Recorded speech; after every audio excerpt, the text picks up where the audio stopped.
کر رہے ہیں آپ میں نے یہ کیا، میں نے پیسوں کا غبن کیا ہے، آپ میرے پہ کسی بھی طرح کے الزام لگاتے ہیں، اس کا ثبوت دیں. تو جب ثبوت ہی نہیں ہے تو یہ میں کہہ رہی ہوں نا، یہ تکلیف کا مقام ہے کہ 2-2.5 سال کے ہم سپریم کورٹ میں کھڑے ہوئے ہیں انصاف لینے کے لیے. مطلب عام انسان یہ مان لے کہ نہ سیشن کورٹ سے انصاف ملنا ہے، نہ ATC سے انصاف ملنا ہے، نہ ہائی کورٹ سے انصاف ملنا ہے. وہ انتظار کرے کہ 2-3 سال بعد، 4 سال بعد جب میرا کیس سپریم کورٹ میں لگے گا تو شاید وہاں سے سپریم کورٹ اپنی عزت بچانے کے لیے درست فیصلہ دے.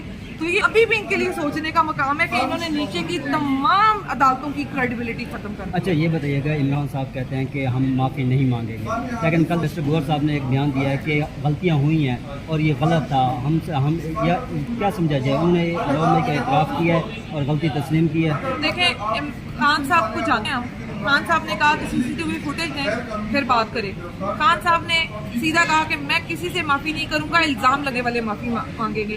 یہ پڑھی ہے 9 مئی کی سازش سپریم کورٹ میں. 9 مئی بڑھ گیا، سازش بھی بڑھ گئی، اب نام لگانے والے معافی مانگے. اور جس کو بہت شوق ہو رہا ہے نا معافی مانگنے کا، وہ جا کے پہلے اپنے ثبوت لے لے، ان سے ثبوت لے لے، اور پھر خود وہ جو کرنا چاہ رہا ہے کر لے.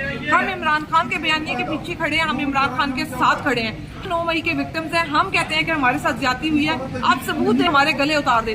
لیکن جب آپ کے پاس ثبوت نہیں ہے تو زیادتی ہم آپ کو کرنے نہیں دیں گے. 9 مئی میں